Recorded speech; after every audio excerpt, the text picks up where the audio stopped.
pose de la première pierre pour le début des travaux de construction de la cimenterie des Katanda au Kasaï oriental.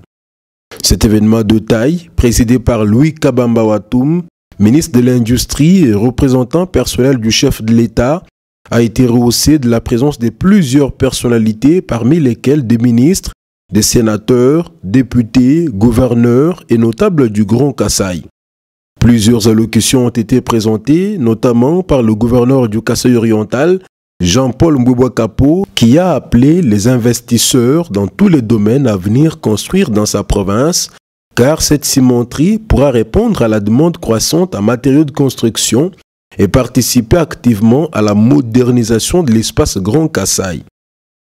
Dans son adresse, le ministre de l'Industrie, Louis Kabamba Watoum, a loué les efforts du chef de l'État, Félix Antoine Tshisekedi Tshilombo, dans l'aboutissement de ce projet porteur d'espoir pour le Kasaï. Il a indiqué que le lancement de ce projet de cimenterie traduit la détermination du gouvernement congolais à répondre aux besoins de la population en matière de modernisation des infrastructures de base. Construis ton pays, développe ton pays et prie pour ton pays, car il n'y a aucun étranger, ni personne d'autre qui le fera à ta place. Cette cimenterie, dont les activités débuteront l'année prochaine, aura une production annuelle de 1 200 000 tonnes et va générer 1000 emplois directs et 5000 emplois indirects. Pour booster sa production, elle va renforcer la centrale hydroélectrique de Tchala afin d'atteindre 30 MW.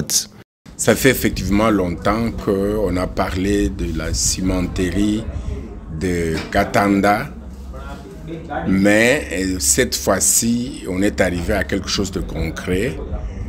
Et avec cet investissement qui a été annoncé, et avec la réalisation à la vitesse maximale de 1 200 000 tonnes de ciment annuellement, je crois que le Kasaï pourra sortir de ce marasme dans lequel il était plongé longtemps, où le ciment était devenu de l'or. Le forum a eu pour avantage de rassembler les filles et les fils du Grand Kasaï, à savoir les 5 provinces démembrées. Je citerai le Sankourou, le Kasaï central, l'Omami et Kasaï oriental. Tout ce que nous avons comme potentialité agricole, énergétique, industrielle dans notre espace. Il faudrait que les gouverneurs de province, eux qui sont à l'exécutif, qu'ils s'approprient de ce travail. Il faudrait que le gouverneur de province arrive notamment à un plan réel et réaliste. Le vœu de la population du Kasaï est de ne pas vivre du théâtre dans ce projet, annoncé avec pompe, comme d'autres qui n'ont laissé que des maquettes sans aucune matérialisation.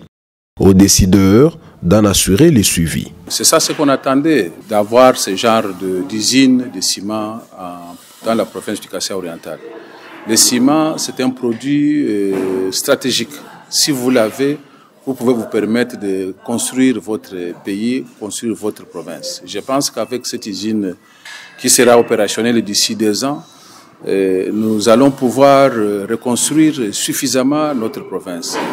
Le slogan construisez chez vous là, je pense qu'il faut qu'on en profite au maximum pour construire suffisamment chez nous. Et j'ai dit merci au chef de l'État de nous avoir amené ces investisseurs et je pense que le prix des ciment qui hier était à 40-50 $, baissera au même niveau qu'au Katanga, qu'à Kinshasa, où on peut l'acheter à 9 $, 10 $, et ça va booster la reconstruction de la province. Les gens finalement ont compris que c'est l'union qui fait la force.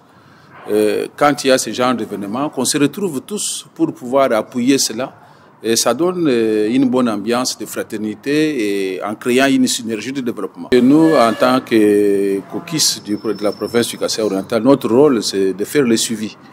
Nous allons pouvoir suivre la mise en œuvre du projet pour être sûr qu'il n'y a pas de dérapage et que tout se passe bien sans problème.